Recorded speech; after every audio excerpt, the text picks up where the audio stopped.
यार ये ना हम लोग माइक्रोसॉफ्ट एक्सेस कर रहे हैं। माइक्रोसॉफ्ट एक्सेस का पार्ट 1 है ये। सबसे पहले जैसे अंडरस्टैंड किया, सबसे पहले माइक्रोसॉफ्ट एक्सेस खोलोगे, आपके पास ये सब कुछ होगा।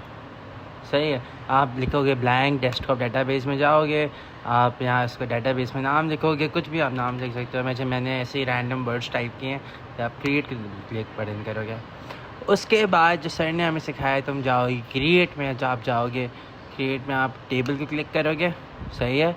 और टेबल क्लिक करने के बाद व्यू में जाके आप डिज़ाइन व्यू क्लिक करोगे, फिर उसका नाम आएगा टेबल का। पहले से टेबल 1 बनी हुई है, उससे टेबल 2 आ रहा है, आप उसका कुछ भी नाम लिख सकते हो, guest, doctors, employees, whatever you want to name it, जो भी मतलब रिलेटेड होगा, जो भी होगा आप करोगे। पर यहाँ पे ना आप वो बेसिकली वो चीज़ें लिखोगे जो आपका मतलब जो आपकी मतलब जैसे आता है नेम, एज, एड्रेस वगैरह, यहाँ पे आ जाएंगी। इसको जैसे फील्ड्स वगैरह कहते हैं।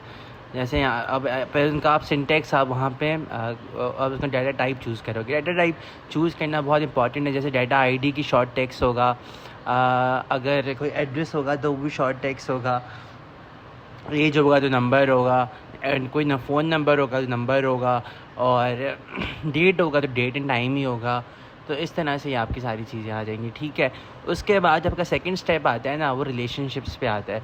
रिलेशनशिप किस तरह बिल्ड करते हैं, तो वो एक मैं आपको प्री मेड जो डेटाबेस है उसमें से आपको सिखाता हूँ।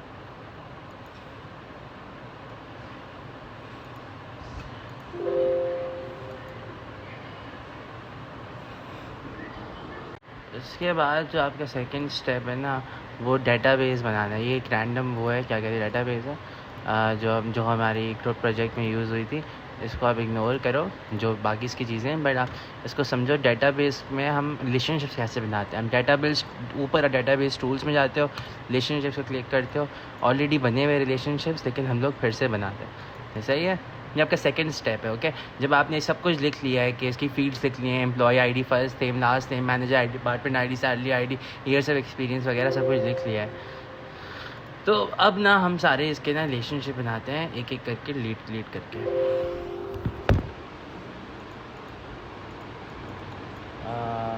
क्या हो गया?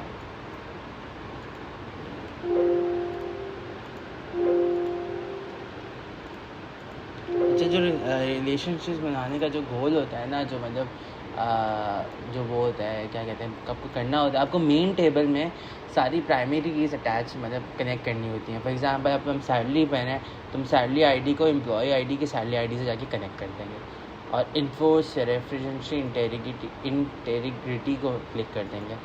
सही है। इसी तरह हम इंश्योरेंस आईडी में भी जाएंगे, प्राइमरी की को जाके ना वहाँ पे क्लिक करना है, वहाँ प्राइमरी की को जाके ना वहाँ पे कनेक्ट करना है। प्राइमरी की मतलब unique to the other table, और डिपार्टमेंट आईडी आपका ये हो गया। इस तरह आप क्लिक कर लोगे। सही है। This is how it's going to work.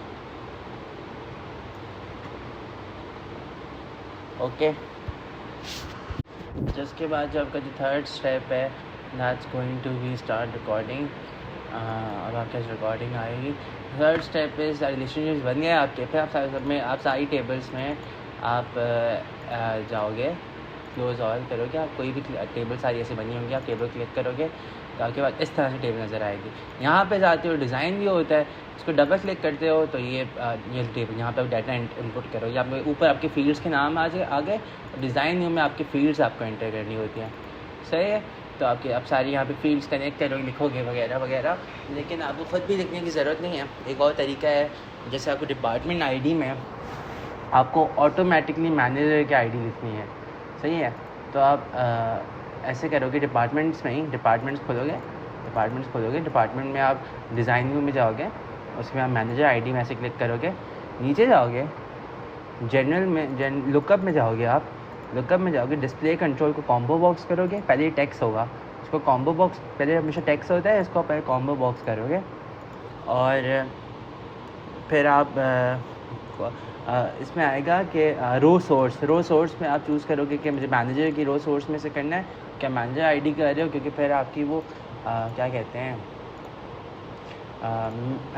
फिर आपकी मैनेजर टेबल में से मैनेजर आईडी निकल के आएगी। क्या इससे ये ज़रूरी है कि आपकी मैनेजर आईडी फिल हुई हो, तो ऐसे कॉलम काउंट होगा कि आपको कितने कॉलम्स चाहिए, डिस्प्ले होने चाहिए। फिर मैनेजर आईडी में आपका नाम भी आएगा, आईडी भी आएगी। तो कॉलम काउंट्स, उसका मतलब है कि कितने कॉलम्स आपको एक्सेस चाहिए। जैसे यहाँ पे आप देखें तो उसमें तीन आ रहे हैं। तो उसका मैनेजर की आईडी आ रही है, उसका नाम आ रहा है, उसका डिपार्टमेंट भी आ रहा है।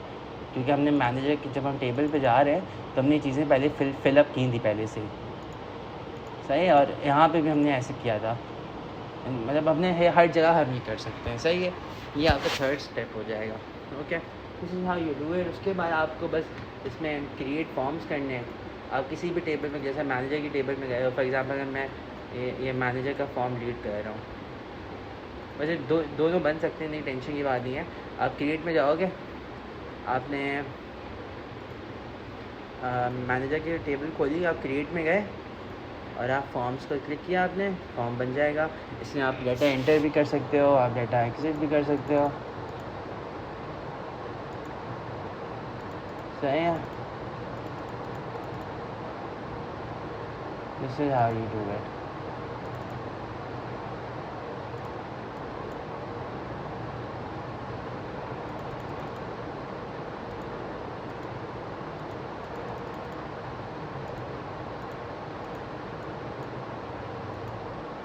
इसको आप इसमें डाटा एंटर और एग्जिट कर सकते हो। Let me see, wait, refresh all, employ ID, क्या हो रहा है मुझे समझ नहीं आ रहा है। एक minute, let me close all.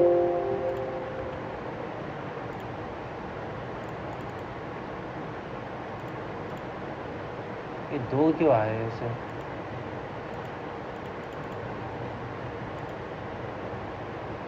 अच्छा, क्योंकि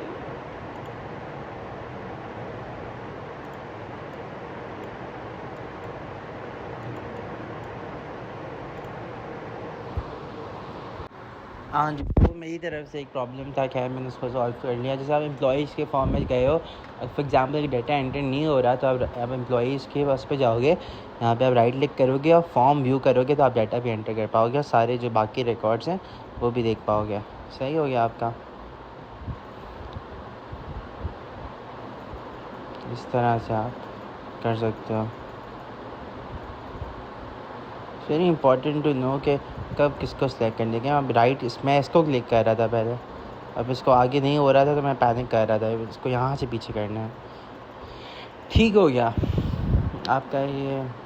अच्छा, अब जो आपका दूसरा स्टेप है वो है कि how to set up like data validation, limits वगैरह आप कैसे सेट करते हो। जैसे अगर आप एम्प्लॉइज़ में जा रहे हो, एम्प्लॉइज़ के आप उसमें जाओ टेबल में, डिपार्टमेंट से क्लोज़ कर दो। आप एम्प्लॉइज़ के टेबल में गए, एम्प्लॉइज़ की टेबल में जाके आप डिज़ाइन व्यू में जाओ और आप नीचे ऐसे ही लुकअप में आओ और यहाँ पे वैलिडेशन रूल्स लिखे होंगे।